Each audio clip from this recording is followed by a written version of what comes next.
5 సెకన్లలో మీ heart scanning పూర్తి చేసి 640 స్లైస్ సిటీ ఇప్పుడు మీ మెడికవర్ హాస్పిటల్స్ ఫైనాన్షియల్ డిస్ట్రిక్ట్ లో.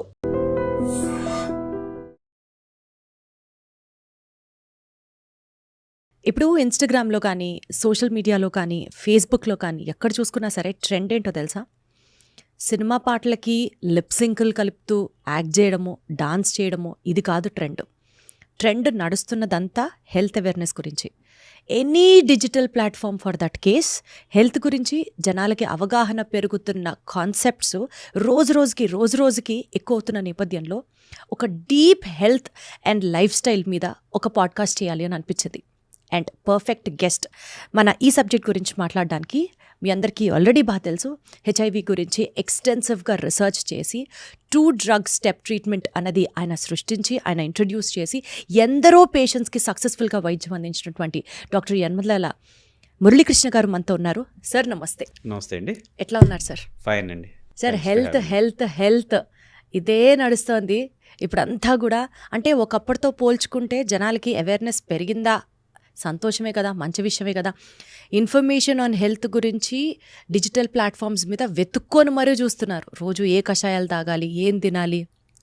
ఈక్వల్లీ డయాబెటీస్ గురించి చూస్తే diabetes has already become the capital of the world, మన ఇండియా, భారతదేశం.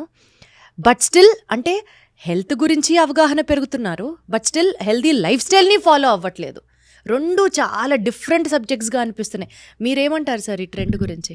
వాస్తవానికి వ్యవసాయం ఉనికిలోకి వచ్చి 10,000 సంవత్సరాల కంటే తక్కువ అయింది. అంతకుముందు పచ్చనం చేయనటువంటి, కుక్ చేయనటువంటి తిండి తినడం, అట్లనే సహజమైనటువంటి ఆహారం తీసుకోవడం అనేటువంటిది ఉండేది.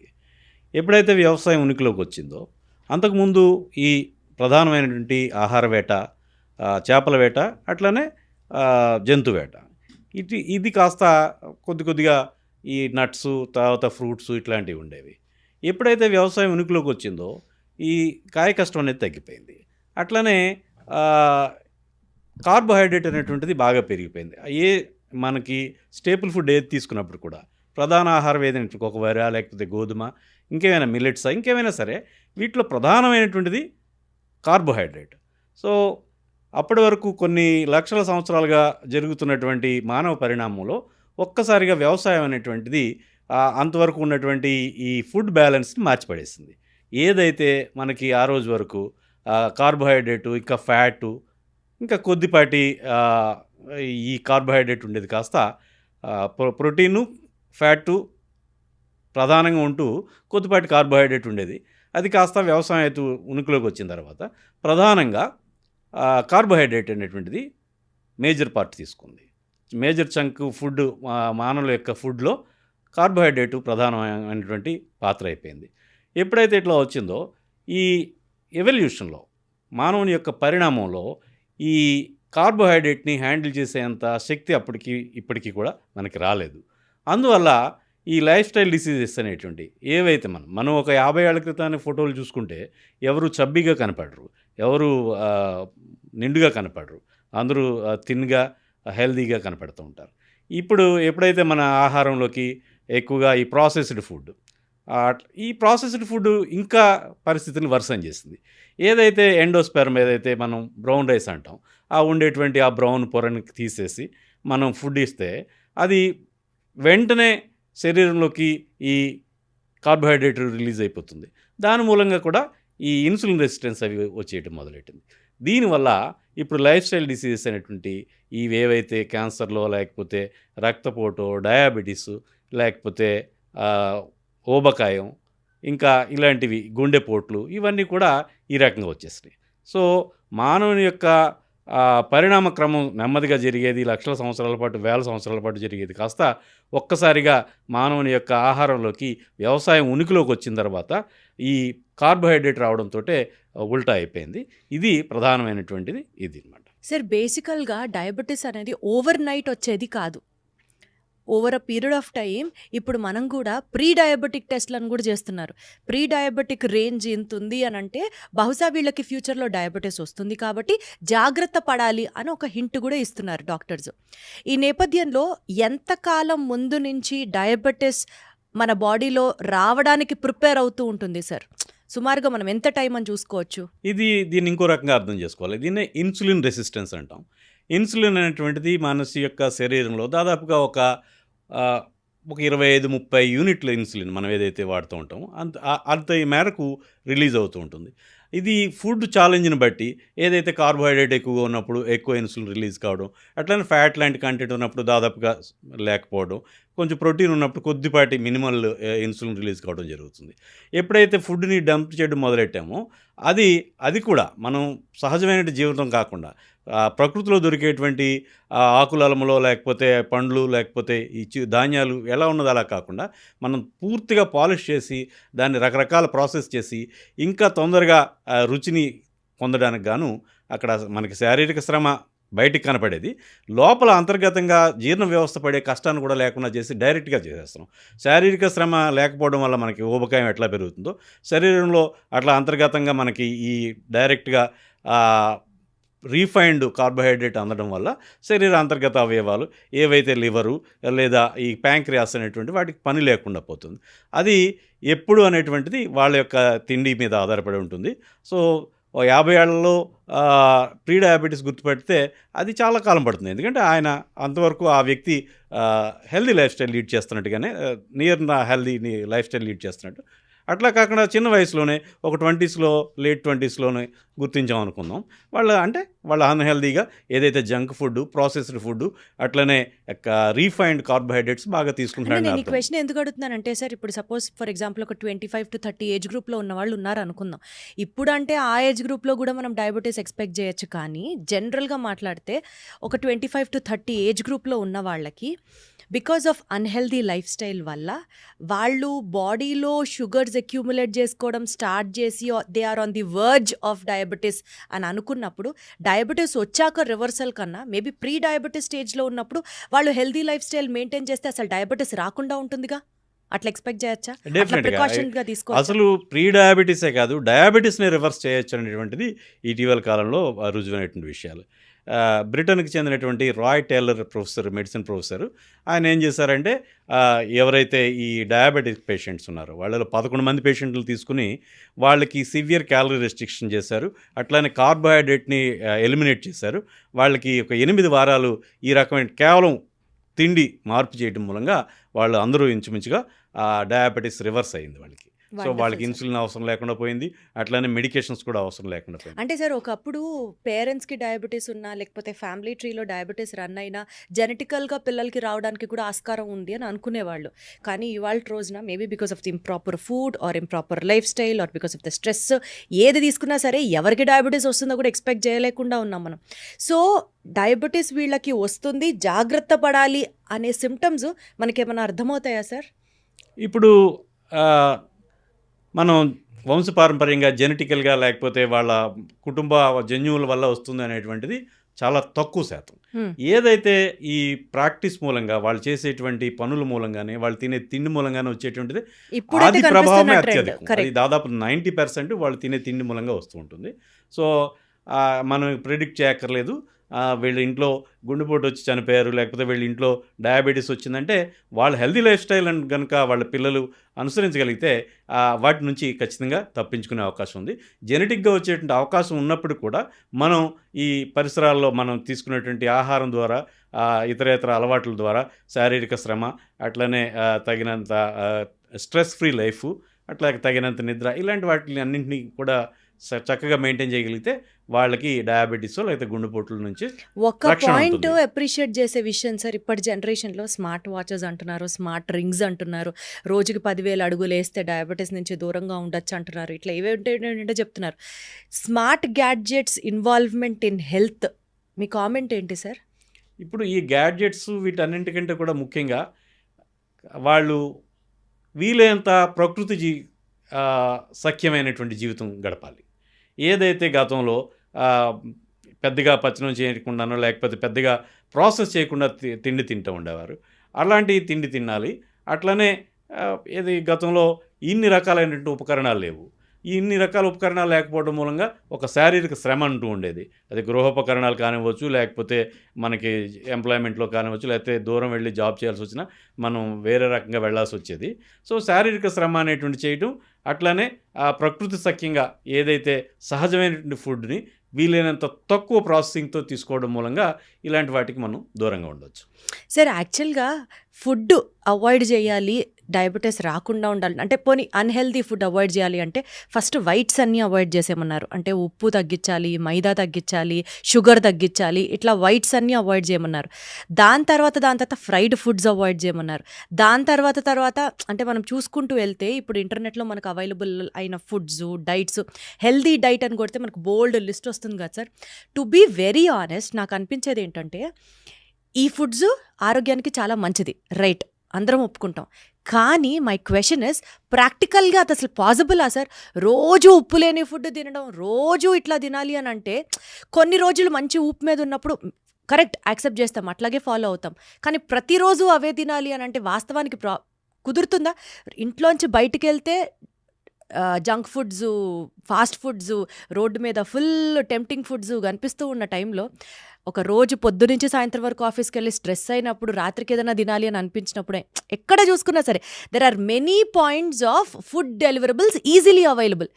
ఇవాళ రోజున hygienic food, home made food, ఇంట్లో ఉండే ఫుడ్ దొరుకుతుందంటారా సార్? ఇక్కడ మనం ప్రధానంగా చెప్పుకోవాల్సింది ఇప్పుడు ఉప్పు వద్దు అన్నమాట నేను ఒప్పుకోను. ఎందుకంటే ఏదైనా సరే మోడరేషన్లో తీసుకుంటే ఇబ్బంది ఉండదు.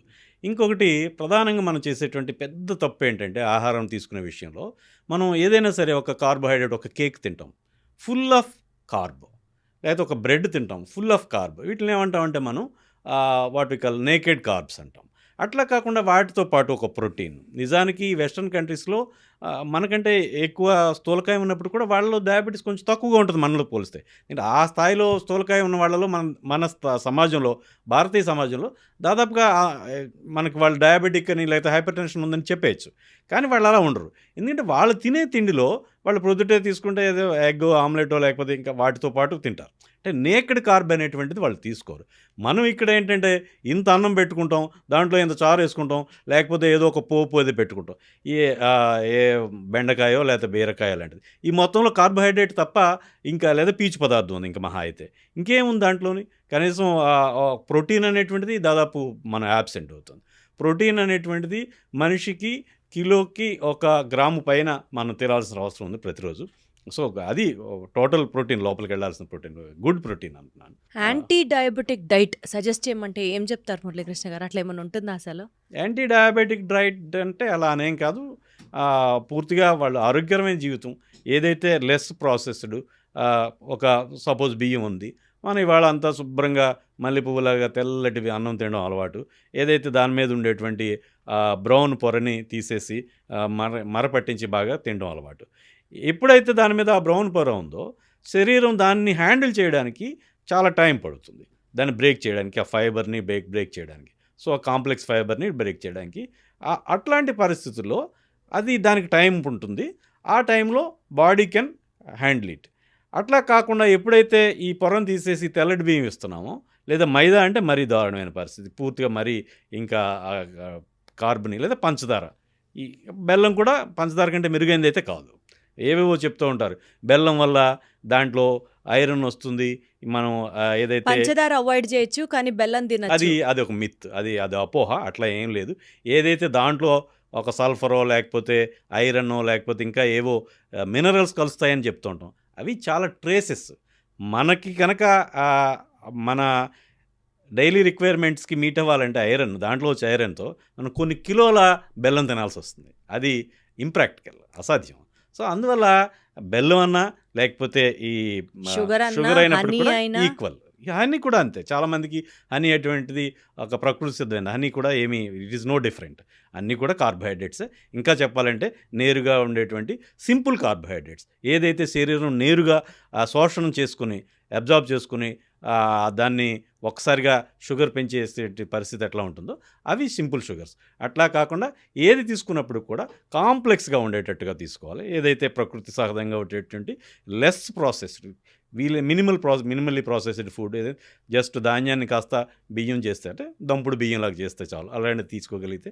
అట్లానే ఖచ్చితంగా మనం ఏ ఫుడ్ తీసుకున్నప్పటికీ, ఏ పూట తీసుకున్నప్పటికీ ఒక ప్రధానమైనటువంటి మీల్లో ఖచ్చితంగా అన్నీ ఉండేటట్టు చూసుకోవాలి. కార్బోహైడ్రేట్, దాంతోపాటు ప్రోటీను, దాంతోపాటు ఫ్యాట్, ఇవన్నీ ఉండడం వల్ల ఈ స్పైక్ అనేటువంటిది తొందరగా రాదు.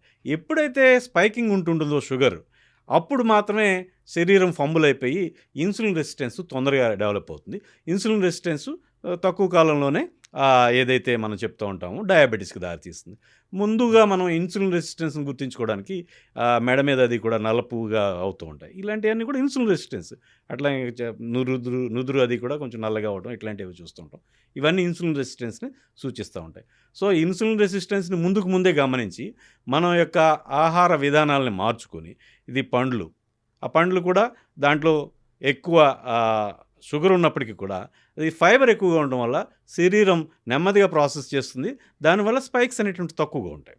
సో అట్లానే మనం మిగతా విషయాల్లో చూసుకుంటే కూరగాయలు లేదా పళ్ళుని మనం 100 గ్రాములకి ఇంత షుగర్ అని చెప్పుకుంటాం. కానీ ఒక బియ్యానికి లేకపోతే షుగర్కి, అది బెల్లానికి ఒక గ్రాముకి ఇన్ని క్యాలరీస్ అని చెప్పుకుంటూ ఉంటాం. అట్లా ఒక చాలా నెమ్మదిగా రిలీజ్ అయ్యేటువంటి ఈ సహజమైనటువంటి ఆహారాన్ని తీసుకోవడం ద్వారా ఇన్సులిన్ రెసిస్టెన్స్ మనం కంట్రోల్ చేయగలుగుతాం. స్లోగా రిలీజ్ అయ్యే ఫుడ్స్ని కనుక మనం సెలెక్ట్ చేసుకుంటే డెఫినెట్లీ ఇన్సులిన్ రెసిస్టెన్స్ అనేది మనం రీచ్ అవ్వం ఫాస్ట్గా, తద్వారా డయాబెటీస్కి దూరంగా ఉన్న వాళ్ళం అవుతామంటారు. సరే, ఈ మధ్య ఒక చిన్న విషయాన్ని గమనించాం మేము మా ఇంట్లో పర్సనల్ ఇష్యూ ఒకటి రియలైజ్ అయింది. మిమ్మల్ని అడుగుతున్నాను. మా ఇన్లాస్ని ఒకసారి హెల్త్ టెస్టుల కోసం తీసుకెళ్తే ఆ ముందర రోజు టెస్ట్లు చేయించే ముందర రోజు సరిగ్గా పడుకోలేదు, వాళ్ళకి సరిగ్గా నిద్ర పట్టలేదు. మరుసటి రోజు షుగర్ బ్లడ్ శాంపుల్ ఇచ్చినా సరే, హైపర్ టెన్షన్ వాల్యూస్ నోట్ చేసినా సరే అన్నీ చాలా ఎక్కువగా ఉంది. ఎందుకు రాత్రి మేమేం తినలేదు కదా, వారం రోజుల నుంచి చాలా పద్ధతిగానే ఇంట్లోనే షుగర్స్కి దూరంగా పెట్టి ప్రాపర్ డైట్ తింటున్నాం కదా, అయినా ఎందుకు షుగర్ హైక్ అయింది అని అనుకున్నారు. సీన్ కట్ చేస్తే డాక్టర్ చెప్పిన ఆన్సర్ ఏంటంటే, నిద్ర అనేది చాలా ఇంపార్టెంట్ లైఫ్లో. సరిగ్గా పడుకోకపోతే ఎలా వివిధ రకాల జబ్బులు వస్తాయో, బీపీ షుగర్ కూడా నిద్ర మీద ఆధారపడి ఉంటుంది అని ఒక రియలైజేషన్ జరిగింది. మీరు ఏకీభవిస్తారా సార్ ఈ పాయింట్? పూర్తిగా ఏకీభవిస్తాను. వాస్తవానికి నిద్ర అనేటువంటిది తిండి కంటే కూడా ప్రధానమైనటువంటి ఫ్యాక్టర్. ఏదైతే నిద్ర లేకపోవడం వల్ల స్థూలకాయం వస్తుంది, నిద్ర లేకపోవడం వల్ల అనేక హార్మోనల్ ఇన్బ్యాలెన్సెస్ వస్తుంటాయి, నిద్ర లేకపోవడం వల్ల కూడా బీపీ పెరుగుతుంది, నిద్ర లేకపోవడం వల్ల కూడా షుగర్ పెరిగేటువంటి అవకాశం ఉంది.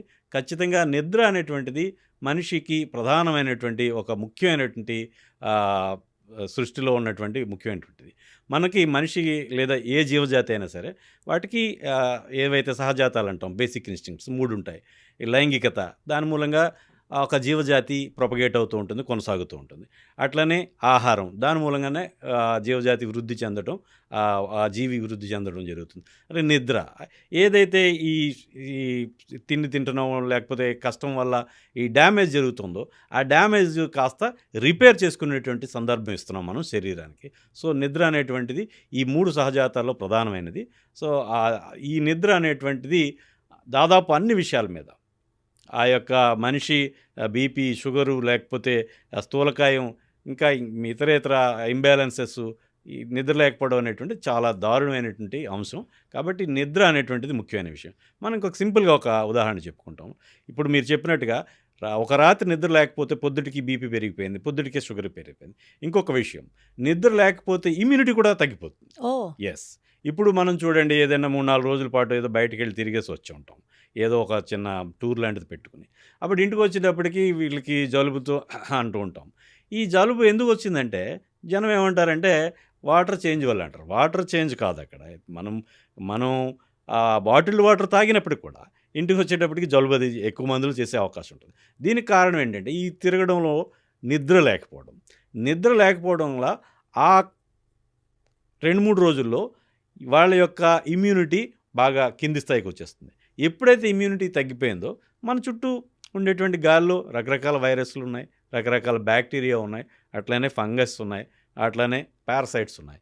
ఇవి తొందరగా మనం నిత్యం శ్వాసతో తీసుకుని వదులుతున్నాం కాబట్టి అవి శ్వాస ద్వారా వచ్చేసి అప్పర్ రెస్పిరేటరీ ట్రాక్ట్ ఇన్ఫెక్ట్ అవుతుంది. ఎందుకు ఇన్ఫెక్ట్ అవుతుంది? ఇతని యొక్క ఆ వ్యక్తి యొక్క ఇమ్యూనిటీ నిద్ర లేకపోవడం వల్ల, తాత్కాలికంగా బాగా డౌన్ అవ్వటం వల్ల. ఎప్పుడైతే తగినంత విశ్రాంతి, తగినంత నిద్ర ఉందో ఈ బాడీ రిపేర్ చేసుకోగలుగుతుంది. పాపం అసలు ఇంటర్మీడియట్ చదువుతున్న పిల్లల్ని చూస్తుంటే వాళ్ళకి నిద్ర సరిపోతుందా జీవితంలో అనిపిస్తుంది సార్. ఎందుకంటే పిల్లల యొక్క డెవలప్మెంటల్ గ్రోత్ కూడా నిద్ర మీదే ఆధారపడి ఉంటుందని చెప్తూ ఉంటారు. క్రూషియల్ పీరియడ్లో ఎగ్జామ్స్ అని, చదువు అని, స్ట్రెస్ అని, కనీసం వాళ్ళు రోజుకి 4-5 గంటలు కూడా పడుకుంటారో పడుకోరో తెలియదు. ఆ ర్యాంకుల హడావిడిలో, ఆ ర్యాంకుల ర్యాట్ రేస్లో పాపం పరిగెడుతూనే ఉంటారు. ఏమైపోతాయో వాళ్ళ జీవితాలు అనిపిస్తూ ఉంటుంది. ఇది చాలా దురదృష్టకరమైన పరిణామాలండి. సమాజం అంగీకరించేసింది. ఇంక దీన్ని మనం వెనక్కి తిప్పలేని పరిస్థితి ఏమో. కానీ ఇవాళ ఈ యూత్లో అన్రెస్టు, ఈ స్నేహ సౌరభం లేకపోవడం, ఒక వాట్ వి కాల్ ఆత్మీయమైనటువంటి రిలేషన్స్ లేకపోవడం ప్రధానమైన కారణం కేవలం ఈ రకమైనటువంటి స్ట్రెస్ఫుల్ లైఫ్ అని చెప్పుకోవచ్చు. సో ఏదైతే వాళ్ళు పెళ్ళిళ్ళు కూడా ఎక్కువ సందర్భాల్లో వాళ్ళకి పెటాకులు అవ్వడానికో, అంటే ఒకరితో ఒకళ్ళు సఖ్యత లేకపోవడం, ఒక మనిషిని సహించలేకపోవడం, వాళ్ళు కూడా నాకులాగే ఆలోచనలు ఉంటాయి వాళ్ళకి అనేటువంటి ఒక భావన లేకపోవడం అనేటువంటిది, ఈ రకంగా మనం ఆ పిల్లల్ని ఒక చదువుకునే యంత్రాలుగా వాళ్ళని కెరీరిస్ట్ ధోరణితో వాళ్ళని మాడ్యులేట్ చేయడం వల్ల ఆ పిల్లలకి కూడా వాళ్ళకి లైఫ్ స్కిల్స్ అనేటువంటి రావడం లేదు, అడ్జస్ట్మెంట్ రావట్లేదు, ఎమోషనల్ ప్రూడెన్స్ అనేటువంటిది వాళ్ళకి లేకుండా పోయింది. దాని మూలంగా వాళ్ళు చాలా ఇబ్బంది పడుతున్నారు సార్. Very correct sir. అసలు ఇన్ జనరల్గా మాట్లాడితే స్టూడెంట్స్కి కాదు, అడల్ట్స్కి కాదు, బేబీస్కి, ఇన్ఫెంట్స్కి కాదు, ఎంత స్లీప్ అవసరం సార్ బాడీకి? ఎన్ని గంటలు పడుకుంటే హెల్త్కి మంచిది? కొంతమంది 8 గంటలు అంటారు, కొంతమంది 10 గంటలు అంటారు. మళ్ళీ ఇక్కడ నా సేమ్ క్వశ్చన్ సార్, ప్రాక్టికల్గా వర్కౌట్ అయ్యే ఫిగర్ చెప్పండి సార్. ఏది కరెక్ట్ ఎవరికి? ఇది సాధారణంగా రకరకాల మనుషులకి రకరకాల నీడ్స్ ఉంటూ ఉంటాయి. అది మనం వన్ సైజ్ ఫిట్స్ ఆల్, యూనిసైజ్ అనేటువంటిది దేనికి లేనట్టే దీనికి కూడా ఉండదు. అది సాధారణంగా 6 నుంచి 8 గంటల నిద్ర అయితే మనిషికి తగ్గట్టుగా ఉంటుంది. ఒక్కొక్క మనిషికి 6 గంటల నిద్రతోటే వాళ్ళకి. ఇంకా దీనికి ఏంటంటే క్వాలిటీ ఆఫ్ స్లీప్ ఒకటి ఇంపార్టెంట్. రాత్రి ఏదో పీడకలతోటో, పిచ్చి పిచ్చి కలలతోటో, లేకపోతే ఊరికినే కదులుతూనో, లేకపోతే యూరినల్స్కి ఒకసారి లేచి బయటికి వెళ్ళి వచ్చేటప్పటికి అక్కడ స్లీపు డిస్టర్బ్ అయిపోతుంది. అది మళ్ళీ డీప్ స్లీప్లోకి వెళ్ళడానికి టైం పడుతుంది. సో డీప్ స్లీప్ అనేది 6 అవర్స్ నుంచి 8 అవర్స్ అనేటువంటిది తప్పనిసరి అవసరం. సో అది కొంతమందికి 6 గంటలు కూడా సరిపోతుంది, కొంతమందికి 7 గంటలు, 8 గంటలు, మ్యాక్సిమం అంత 8 గంటల వరకు సరిపోతుంది. 10 గంటలు, 20 గంటలు అనేటువంటిది కొంత ట్రాష్గానే నేను భావిస్తాను. సార్ బేసికల్గా ఏం మంచి తీసుకోమో పక్కన పెడితే, రాత్రిపూట నిద్రపోకుండా గేమ్స్ ఆడుకునే వాళ్ళకి కానీ, ఫ్రెండ్స్తో చాటింగ్లు చేసుకునే వాళ్ళకి కానీ, వీళ్ళందరూ ఆదర్శంగా ఒక పాయింట్ చెప్తారు. ఎస్పెషల్లీ పార్టీలు చేసుకునే టైంలో కానీ వీళ్ళందరూ చెప్పేది, నరేంద్ర మోడీ గారు 3 గంటలే పడుకుంటారట, మిగిలిన 21 గంటలు ఆయన ఏదో ఒకటి చేస్తూ ఉంటారు, ఆలోచిస్తూ ఉంటారు, యోగా చేస్తారు, డెవలప్మెంట్ కోసం ఆలోచిస్తారు. సో 3 గంటలు పడుకున్నా చాలు అన్నది కొంతమంది థియరీ. దీంతో మీరేమంటారు? ఇదంతా అది ఒక రకమైన ప్రచారమే తప్ప దాంట్లో వాస్తవం ఉందని నేను భావించడం లేదు.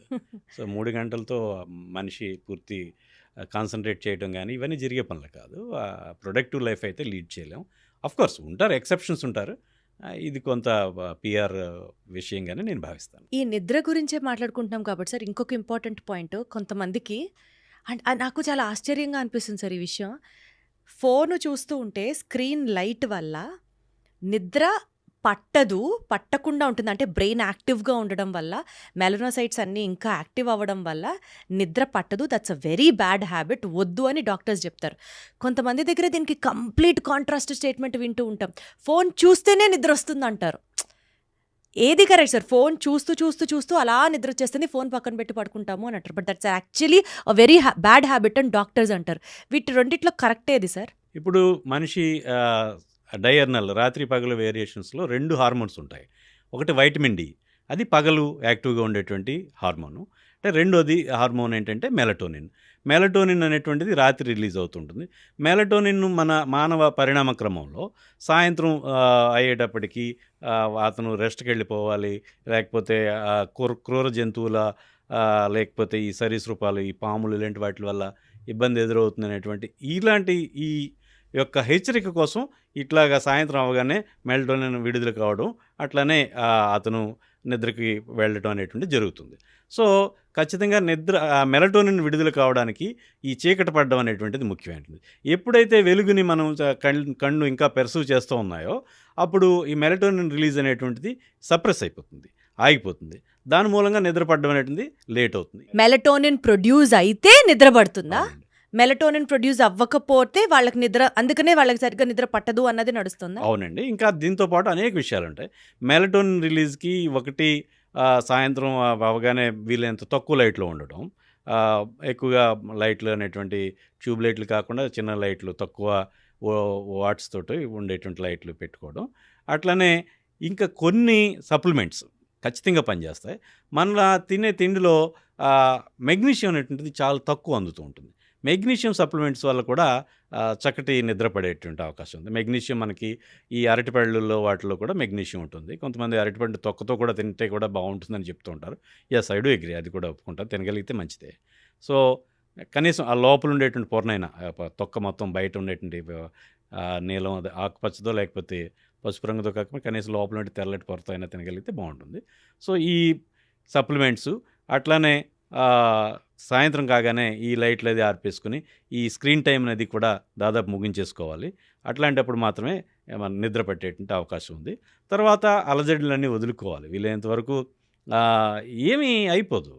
ఇప్పుడు రేపొద్దుటి గురించో భవిష్యత్తు గురించో విపరీతంగా ఆలోచించేస్తే ఏమీ అయిపోదు. మారిపోయే పరిస్థితులు మారిపోవు. మనం ప్రశాంతంగా ఉండి రేపు రొద్దుట లేచి చక్కగా పనిచేసుకుంటే ఇంకా బాగుంటుంది తప్ప మనం దాని గురించి ఆలోచిస్తే అయితే పరిస్థితులు మారవు. కాబట్టి ఆలోచనలు అవి ఆందోళనలు అవి కూడా వీలైనంత తక్కువగా ఉండాలి. అట్లనే ఈ తిండి అది కూడా చక్కగా ముందుగానే తినేస్తే మంచిది. సాయంత్రం 7 ఆ టైం కల్లా భోజనం చేయగలిగితే మంచిది, బాగా నిద్ర అది పడుతుంది. సో ప్రాపర్ స్లీప్ ప్రాక్టీస్ అంటే ఏంటి సార్? దానికి ముందరే మనం ఎక్సర్సైజులు చేయాలి. కొన్ని చోట్ల ఈ స్లీప్ థెరపీస్, స్లీప్ రూమ్స్ అని చెప్పి కూడా కొత్తగా వస్తున్నాయి కదా మార్కెట్లోకి. కొత్తగా రావట్లేదు, ఎప్పటి నుంచో ఉన్నాయి. ఇంట్లో నిద్ర పట్టండి, ఆ స్లీప్ రూమ్లోకి వెళ్ళి పడుకుంటే నిద్ర నిజానికి వస్తుందంటారా సార్? ఇవాళ రేపట్లో స్లీప్ మ్యూజిక్ కూడా ఉంటుంది. సో మనం యూట్యూబ్లో చూస్తే స్లీప్ మ్యూజిక్స్ గంటల తరబడి అలా ఉంటాయి. ఖచ్చితంగా నిద్ర పడుతుందండి. So it induces sleep. So ఏవైతే లో హెడ్జ్లో తక్కువ హెడ్జ్లో వాళ్ళకి శబ్దం వింటూ ఉంటే వాళ్ళకి నిద్ర పడుతుంది. అట్లానే ఈ ఏదైతే మెలటోనిన్, అట్లనే ఈ మెగ్నీషియము, తర్వాత ఈ లైట్కి దూరంగా ఉండటం, వీటి వల్ల నిద్ర పడుతుందండి. సో ఇవన్నీ ప్రాపర్ స్లీప్ ప్రాక్టీసెస్ మనం ట్రై చేయొచ్చు అని చెప్తున్నారా మీరు? ఖచ్చితంగా మ్యూజిక్ అయితే డెఫినెట్గా పనిచేస్తుంది. ఖచ్చితంగా ఆ స్లీప్ మ్యూజిక్ అనేటువంటి రకరకాల ఫ్లూట్ మ్యూజిక్ కొంత ఉంటుంది, కొంత వేరే రకరకాల మ్యూజిక్స్ ఉంటూ ఉంటాయి. ఏవైతే ఈ మెరుపులు లేకపోతే థండర్ స్టామ్స్ మ్యూజిక్లు ఉంటాయి, కొంత అంటే వాటర్ ఫ్లోయింగ్ వాటర్, ఈ మ్యూజిక్లన్నీ కూడా ఖచ్చితంగా పనిచేస్తాయి. Wonderful sir. Sir sleep immunity మనం మాట్లాడుకున్నప్పుడు ఇప్పుడు సీజన్ కూడా బాగా చల్లగా అట్లా ఉంటుంది. ఫీవర్స్ రెగ్యులర్గా మనం వింటూ ఉంటాం, ఫీవర్ అని.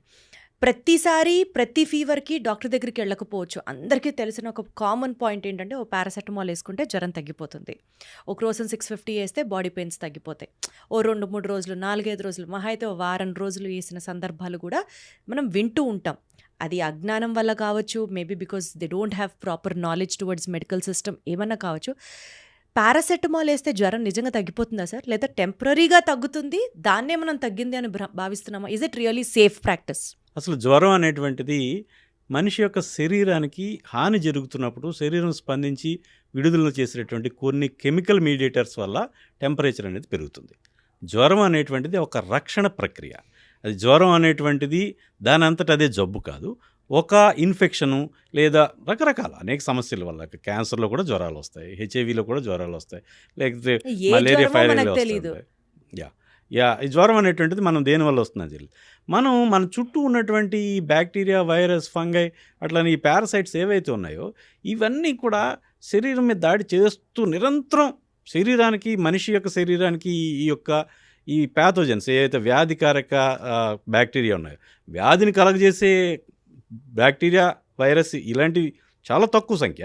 నిజానికి ఇవేవి కలగజేయకుండా వాటి మనతో పాటు సహజీవనం చేసేటువంటి సూక్ష్మక్రిములు చాలా చాలా ఎక్కువ.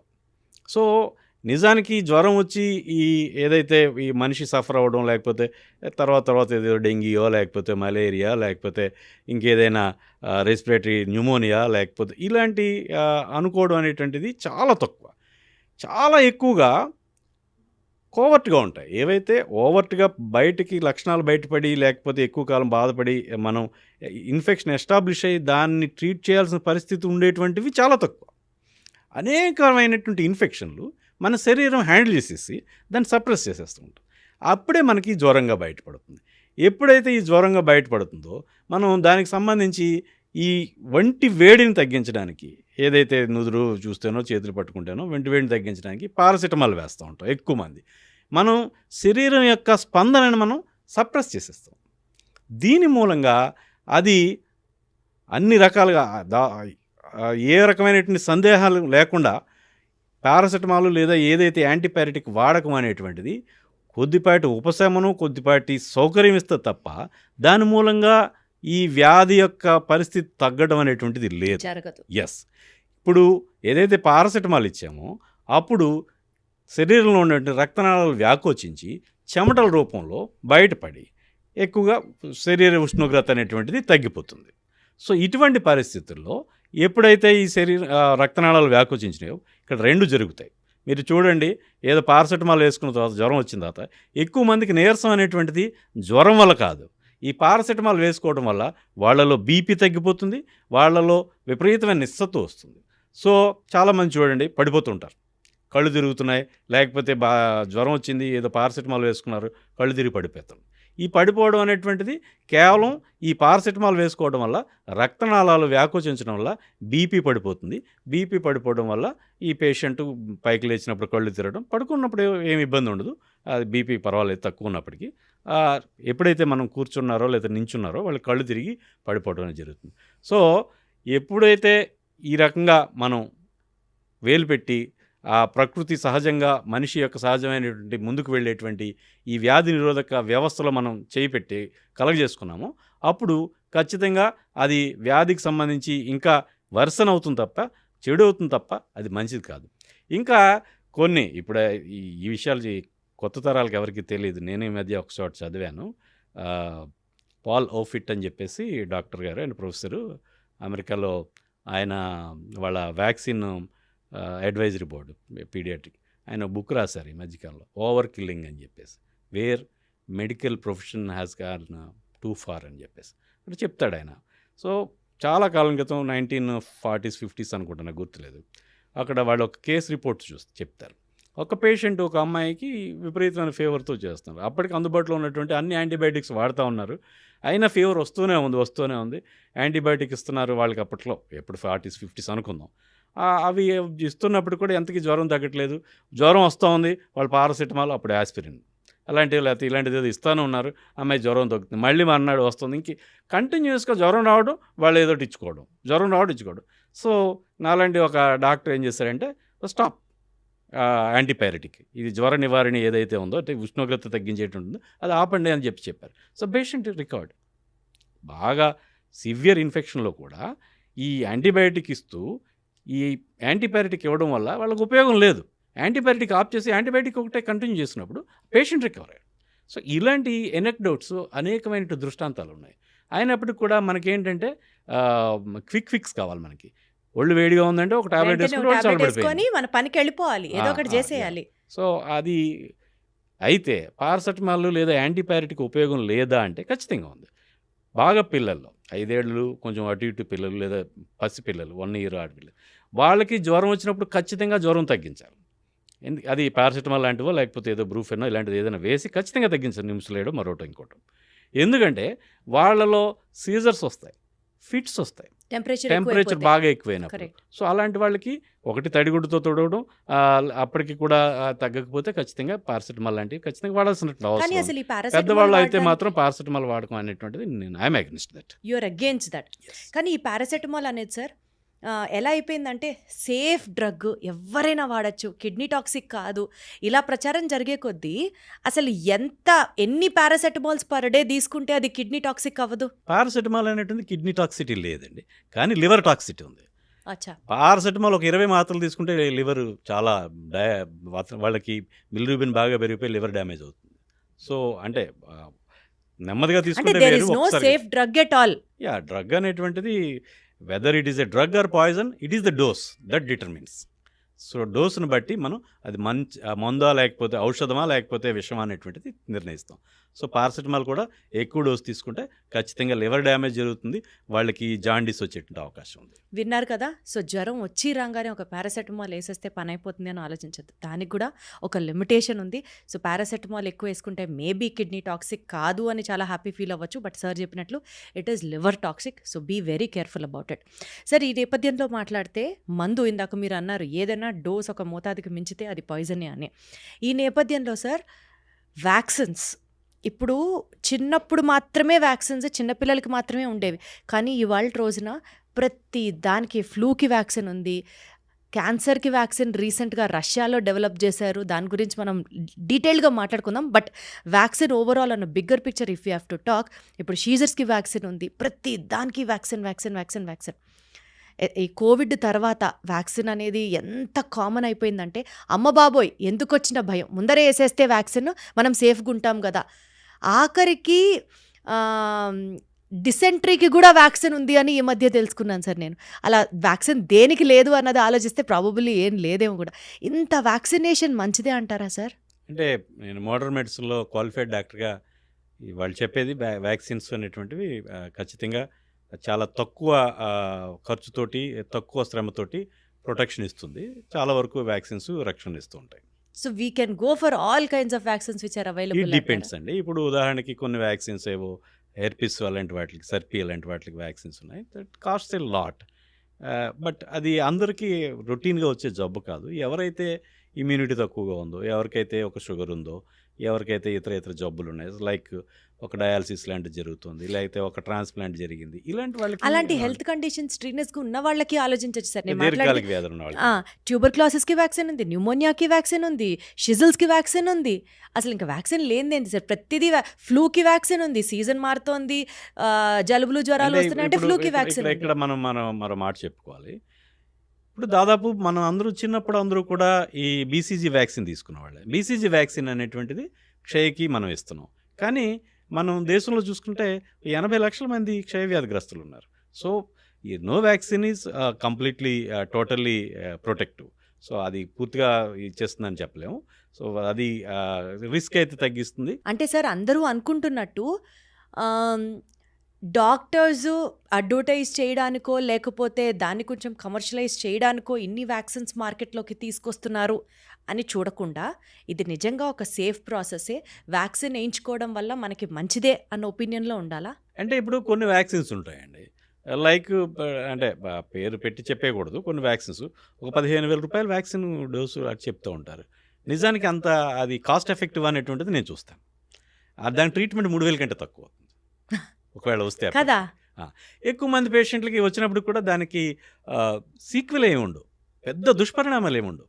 సో అలాంటి పరిస్థితుల్లో ఈ కాస్ట్ ఎఫెక్టివ్నెస్ కూడా చూసుకోవడం, మనం మాట్లాడుకోవచ్చా సార్ అలాంటి వ్యాక్సిన్స్ ఏంటి అని, సో దట్ అట్లీస్ట్ అవి వేయించుకునేటప్పుడు కొత్తగా వచ్చినటువంటి అంటే దోస్ హూ కెన్ ఎఫర్డ్, డబ్బులు అనేది మ్యాటర్ కాదనుకున్న వాళ్ళు తీసుకోవచ్చు. ఇప్పుడు షింజిల్స్కి ఏదైతే మన సర్పిక్ అంటాం కదా, అది హెర్పిస్ జోస్టర్ అంటాం, అలాంటి దానికి వచ్చిన వ్యాక్సిన్ ఒక 15,000, అదే 2 డోసులు తీసుకోవాలి, 11,000 2 డోసులు, ఇట్లా ఏవో ఉన్నాయి. సో మనకి వచ్చేదే తక్కువ, నెంబర్ 1. అయితే ఖచ్చితంగా ఎవరైతే స్పెషల్ నీడ్స్ ఉన్నారో, ఎవరికైతే డయాబెటీస్ లేకపోతే ఇంకా పెద్దవాళ్ళు, ఇలాంటి వాళ్ళు తీసుకోవచ్చు. అండ్ ఇంకా చెప్పాలంటే డబ్బు పెద్ద మ్యాటర్ కాదు అనుకున్న వాళ్ళు కూడా తీసుకోవచ్చు. కానీ జనరల్గా 50 ఏళ్ళు దాటిన వాళ్ళందరికీ కూడా ఈ వ్యాక్సిన్ వచ్చిన వాళ్ళందరికీ వేసేద్దామంటే 15,000 రూపాయలు లేకపోతే 20,000 రూపాయలు అనేటువంటిది మనిషి మన సగటు ఒక మనిషి కుటుంబానికి నెల ఆదాయం అయి ఉండొచ్చు. Wonderful sir, got it sir. బేసికల్గా ఈ క్యాన్సర్ వ్యాక్సిన్ గురించి ఇప్పుడు ప్రపంచం అంతా మాట్లాడుకుంటుంది. Russia has developed its own vaccine, అది ఫ్రీగా ఇస్తున్నారట జనాలకి. బట్ స్టిల్ మన ఇండియాలో కానీ లేకపోతే ఇతరత్ర పార్ట్స్ ఆఫ్ ద వరల్డ్లో కానీ టోటల్గా దానికి ఉన్నటువంటి కంప్లీట్ ఇన్ఫర్మేషన్ తెలియలేదు ఇంకా. బట్ రష్యా అయితే మాత్రం ఫర్ ద ఫస్ట్ టైం క్యాన్సర్కి వ్యాక్సిన్ డెవలప్ చేసాము అని చెప్పి చాలా గర్వంగా ప్రపంచంలోకి రిలీజ్ చేస్తుంది. నిజంగా క్యాన్సర్ జబ్బుకి వ్యాక్సిన్ వేసుకుంటే నివారించగలము అనుకుంటే సార్ గేమ్ చేంజరే కదా సార్ మెడిసిన్లో అది. డెఫినెట్‌గానండి. ఇప్పుడు క్యాన్సర్ అనేటువంటిది ఇట్ ఈస్ అది అది అది ఒక కలగూరగంప. శరీరంలో ప్రతి అవయవం, ప్రతి సిస్టము క్యాన్సర్‌కి గురయ్యేటువంటి అవకాశం ఉంది. ఇప్పుడు ఉదాహరణకి లివర్‌కి క్యాన్సర్‌లు. సో, కొన్ని లివర్‌కి కలుగజేసేటువంటి హెపటైటిస్ బి వంటివి లివర్‌కి కలుగజేస్తది. అలాగే గర్భాశయ కంఠం, సెర్వికల్ క్యాన్సర్, ఏదైతే హెచ్‌పివి అంటాం, హ్యూమన్ పాపిల్లోమా వైరస్ అంటాం, అవి కలుగజేస్తూ ఉంటాయి. అట్లా మిగతావి ఎప్స్టీన్ బార్ వైరస్ అంటాం, కొన్ని ఏవైతే కొన్ని బర్కిట్స్ లింఫోమాలు అవి అంటూ ఉంటాం మేము. లింఫ్ నోడ్స్‌లో క్యాన్సర్‌లు అవి వస్తూ ఉంటాయి. ఇట్లా రకరకాల క్యాన్సర్‌లకి రకరకాల జీవులు కొన్ని వైరస్‌లు కారణం అవుతూ ఉంటాయి. సో, వాటి క్యాన్సర్‌కి అందుబాటులో ఉన్నాయి. ఇప్పుడు హెపటైటిస్ బి వ్యాక్సిన్ అనేటువంటిది క్యాన్సర్ నివారకంగా కూడా పనిచేస్తుంది. అట్లానే అదే లివర్ క్యాన్సర్ రాకుండా. అట్లానే ఏదైతే హెచ్‌పివి వ్యాక్సిన్ ఇప్పుడు పిల్లలకి 15 ఏళ్ల నుంచి 50 ఏళ్ల వరకు ఉన్న వాళ్ళకి బిఫోర్ డెబ్యూ వాళ్ళ సెక్షువల్ లైఫ్ స్టార్టింగ్‌కి ముందు ఇచ్చేయండి అని చెప్తున్నాం. అది కూడా గర్భాశయ కంటకం. అంటే వేరు క్యాన్సర్‌లకి వేరు ఇంజెక్షన్లు అనేటువంటివి లేదా వ్యాక్సిన్స్ అనేటువంటివి ఇప్పటికే ఉన్నాయి. సో, ఇది మీరు చెప్తున్నటువంటిది ఆర్ఎన్ఏ, ఎంఆర్ఎన్ఏ వ్యాక్సిన్ ఇవి పలానా రష్యా తయారు రష్యా చేసినది. తయారు చేస్తుంది. ఇది చాలా వేగ్‌గా ఉందండి. That is not a practical issue. ఎందుకంటే ఒక్కొక్క క్యాన్సర్, ఒక్కొక్క పాథాలజీ అనేటువంటిది వేరేగా ఉంటుంది. ఇటియాలజీ ఏదైతే కారకం ఏదైతే ఉందో ఆ క్రిమి వేరేగా ఉంది. సో, అన్నింటికి సో, ఒకటే అన్ని రకాల అనేటువంటిది కుదరదు. క్యాన్సర్‌కి ఒకటే మందనేది అసలు వ్యాక్సిన్ అనేటువంటిది ప్రాక్టికల్లీ జరగదు. అది మరి వాళ్ళు దేనికి డెవలప్ చేశారో, దేనికి ఇస్తున్నారో మనకు తెలీదు. ఇంచుమించుగా ఏ వివరాలు కూడా లేని ఒక వేగ్ న్యూస్ అనేటువంటిది ఒక సెన్సేషనల్‌గా జనం మధ్య రౌండ్స్ చేస్తుంది తప్ప అది అంత ఆశావహంగాను లేదు. అట్లనే అది అసాధ్యం కూడా జరిగే పని కాదు. ఎందుకంటే ఏ క్యాన్సర్‌కి ఆ క్యాన్సర్‌కి విడివిడిగా ఇటియాలజీలు ఉంటాయి. వాటిని మనం అడ్రెస్ చేయాలి. ఈ ఆడపిల్లలకైతే మనం హె హె హెచ్‌పివి వ్యాక్సిన్, అట్లనే ఈ సెక్షువల్లీ యాక్టివ్ కొంతమందికి ఇట్లా వీళ్ళకేమో హెపటైటిస్ బి వ్యాక్సిన్, ఇట్లా రకరకాల వ్యాక్సిన్. హెపటైటిస్ సి వల్ల కూడా సో ఒక క్యాన్సర్ వ్యాక్సిన్ వస్తుంది. ఫర్ ఆల్ కైండ్స్ ఆఫ్ అది క్యాన్సర్ అంటే అది అసాధ్యం. అసలు అసాధ్యం అంటారు మీరు. ఇటియాలజీ వేరు. Got it sir. సార్ ఇప్పుడు బేసికల్గా క్యాన్సర్ అనేది ఒక టోటలీ డిఫరెంట్ సబ్జెక్ట్, ఒక చాలా డెప్త్ ఉన్న సబ్జెక్ట్. దాని గురించి మనం డీటెయిల్గా మాట్లాడుకోకుండా sir, different types of supplements in the form of tablets తీసుకోవడం వల్ల కూడా క్యాన్సర్స్ వచ్చే అవకాశాలు ఉన్నాయి అని ఒక స్టడీలో ఈ మధ్య తెలుసుకున్నాం. లైక్ ఫర్ ఎగ్జాంపుల్, ప్రతి చిన్నదానికి హెయిర్కి ఒక సప్లిమెంట్, నెయిల్స్కి ఒక సప్లిమెంట్, స్కిన్కి ఒక సప్లిమెంట్, తర్వాత ప్రాపర్ ఫంక్షనింగ్ ఆఫ్ లివర్కి ఒక సప్లిమెంట్, మల్టీవిటమిన్ సప్లిమెంట్, వెయిట్ తగ్గాలంటే జస్ట్ టాబ్లెట్స్ వేసుకొని సప్లిమెంట్స్ ద్వారా ఇన్ని సప్లిమెంట్స్ బాడీకి మనం అందించడం వల్ల హెల్త్ విపరీతంగా ఎఫెక్ట్ అయ్యే ఛాన్సెస్ ఉన్నాయి అనేది ఒక సర్వే కనిపిస్తుంది. ఆన్ ది అదర్ హ్యాండ్ ఈక్వల్గా ఇంకొక మాట ఏంటంటే 25 to 30 years ప్లస్ ఉన్న వాళ్ళందరూ సప్లిమెంట్స్ రోజుకి ఎంతో కొంత తీసుకోవాలి. This is the health mandate అని కొందరు చెప్తున్నారు. ఈ రెండు స్టేట్మెంట్స్లో ఏది కరెక్ట్ సార్? ఒకటి, మనం తినేటువంటి ఆహారంలో శరీరానికి అవసరమైనటువంటి పోషకాలు ఏవైతే న్యూట్రిషనల్ ఏజెంట్స్ ఉంటాయో, వైటమిన్స్ కానివ్వండి, మినరల్స్ కానివ్వండి, లేకపోతే యాంటీ ఆక్సిడెంట్స్ కానివ్వండి, మనకు తగినంతగా అందట్లేదండి. అందువల్ల ఈ సప్లిమెంట్స్ తీసుకోవడం అనేది మేలే. ఎక్కువ సప్లిమెంట్స్ ఒకటి అవి వాటర్ సాల్యుబుల్. దట్ మీన్స్ శరీరంలో ఇప్పుడు బ్యాలెన్స్ ఉంటుంది. ఎక్కువైతే అది వాటర్ సాల్యుబుల్ ఏదైనప్పటికీ కూడా యూరిన్లో పోతుంది. మనం తీసుకుంటాం బి కాంప్లెక్స్ తీసుకున్న వాళ్ళకి యూరిన్ పసుపు రంగులో వస్తుంది. కరెక్ట్. అది మన శరీరం అవసరమైన మేరకు తీసుకుంది, మిగతాది బయటకు వదిలేస్తుంది. సో, అట్లాన మ్యాక్సిమము ఇవి ఎక్కువగా నష్టాన్ని కలిగజేసేవి అయితే కాదు, ఎఫోర్డబిలిటీని బట్టి తీసుకోవచ్చు. సో, సో సప్లిమెంట్స్ తీసుకోవడం వల్ల నష్టం కలగదంటారా? డెఫినెట్గా నష్టం అయితే కలగదండి. కానీ సార్ చిన్న పిల్లలు ఇర్రేషనల్గా తీసుకోవడం అర్థం కాదు. 10 years 5 years పిల్లలకి కూడా గమ్మీస్ రూపంలో సప్లిమెంట్స్ వచ్చేసాయి. అంత చిన్న పిల్లలకి కూడా సప్లిమెంట్స్ ఇవ్వచ్చా అయితే? అది ఇప్పుడు ఎక్కువగా మనం ఇప్పుడు ఇవాళ రేపట్లో ల్యాబొరేటరీ టెస్టులు ఉంటూ ఉంటాయండి. ఈ ల్యాబొరేటరీ టెస్టులు విపరీతం. అసలు ఒక 20 పేజీలు తీసుకొచ్చి మొహాన్ పడేసి, లేదా అసలు పేజీలు ప్రింట్అవుట్స్ కూడా ఉండవు, వాట్సాప్లో లేదా దేంట్లో షేర్ చేసి డాక్టర్ చూడండి అంటూ ఉంటారు. ఇవేవో ప్యాకేజీల్లో అన్ని టెస్టులు చేసి పడేస్తున్నారు. సో, ఇది ఎంత కామెడీగా ఉంటుందంటే I'm sorry to say that. కొన్ని ఈ విషయాలు షేర్ చేయకూడదేమో నాకు తెలియదు, కానీ బట్ నేను డాక్టర్గా కాకుండా ఒక సామాన్యుడిగా నేను మాట్లాడుతున్నాను. ఇప్పుడు వైటమిన్ డి అది టెస్ట్ చేస్తారు. అదేదో ఒక 1000 రూపాయలు 800 అది విడిగా చేసుకుంటాయి. ప్యాకేజీలో అయితే మొత్తం అన్ని 2000 రూపాయలకి అన్నీ చేసేస్తున్నారు, లేకపోతే ఎంత చేస్తున్నారో నాకు తెలియదు. సో, అట్లాంటప్పుడు దానికి తక్కువ వచ్చిందంటే ఏమైపోతుంది? ఒక ట్యాబ్లెట్ తీసుకుంటే 20 రూపాయలు 30 రూపాయలు, వారం రోజులకు ఒక ట్యాబ్లెట్ తీసుకోవచ్చు. నిజంగా డెఫిషియన్సీ ఉందనుకుంటే, ఎవరైతే పూర్తిగా అసూర్యం పస్యగా అయితే సన్ ఎక్స్పోజర్ లేకుండా లేక ఏసీలోనే తిరుగుతూ ఎండలో లేని వాళ్ళకి ఏం తీసుకోవచ్చు, తప్పేం లేదు. అట్లానే వైటమిన్ B12 అది డెఫిషియన్సీ అని ఈ టెస్టులు ఏం ఉపయోగం ఉంది? ఆ టెస్ట్ చేసుకోవడం ఇంకా 1000 రూపాయలు అవుతుంది. మనం ట్యాబ్లెట్లు తీసుకుంటూ ఉంటే ఏదైతే మిథైల్ కోబాలమినో లేకపోతే సైనకోబాలమిన్ ట్యాబ్లెట్లు తీసుకుంటే అవి చాలా తక్కువ rate. What is the fun? అదేమి మిమ్మల్ని హాన్ చేయవే. అంటే వైటమిన్ కానీ డి అలా వేసుకోవడం స్టార్ట్ చేస్తే వైటమిన్ ఏ వేయాలి, డి వేయాలి, B12 వేయాలి, బి కాంప్లెక్స్ వేయాలి. ఎక్కడ sir, where is the limit అంటున్నా నేను. సాధారణంగా మనం సరైనటువంటి సంతులమైన ఆహారం ఏదో పళ్ళు తినడం ఇలాంటి better. వాటితో నాన్ వెజో లేకపోతే ఇవన్నీ పండ్లు ఇవన్నీ తినే వాళ్ళకి ఇన్ని అవసరం ఉండదండి. సో ఒక 30-40 ఇయర్స్ దాటిన తర్వాత సప్లిమెంట్స్ తీసుకోవచ్చు. 1-2 మంచి B complex tablets with vitamin D ఇట్లాంటివి తీసుకోవడం అదేమీ పెద్ద నేరం కాదు. ఒక 4-5 రూపాయలు 10 రూపాయల లోపల ఇవాళ రోజుల్లో వస్తున్నాయి. సో అవి తీసుకోవచ్చు. అలాగే విడివిడిగా ఒక్కొక్కటి తీసుకోవడం అనేది ఐఎమ్ అగ్నిస్ట్ దట్. అంత విపరీతంగా హ్యాండ్ఫుల్ ఆఫ్ సప్లిమెంట్స్ అవే అది కనిపిస్తున్నాయి నీకు ఇంకా. అర్థం కాదండి. అది నేను ఒప్పుకోను.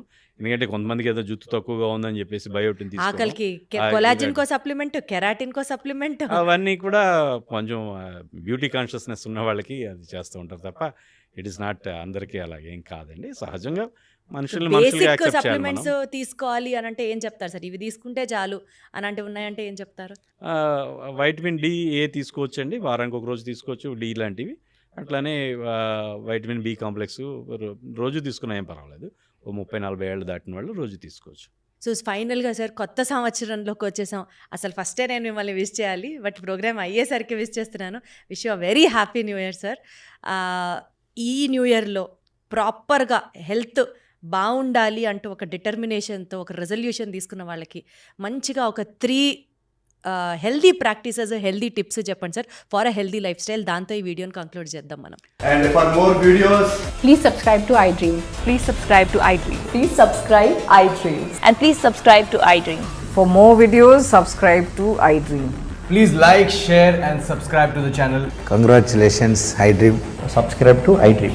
Subscribe to iDream. So subscribe to iDream Media. iDream ki iDream team andarki huge congratulations. Please subscribe iDream Media. Please subscribe to iDream. Subscribe iDream. Please subscribe to iDream. iDream అంటే నా కళల ఛానల్ను సబ్స్క్రైబ్ చేసుకున్న నోరు తిరుగుతలేదు, మీరైతే గంట గుర్తు కొట్టండి. For more such videos, please subscribe to iDream.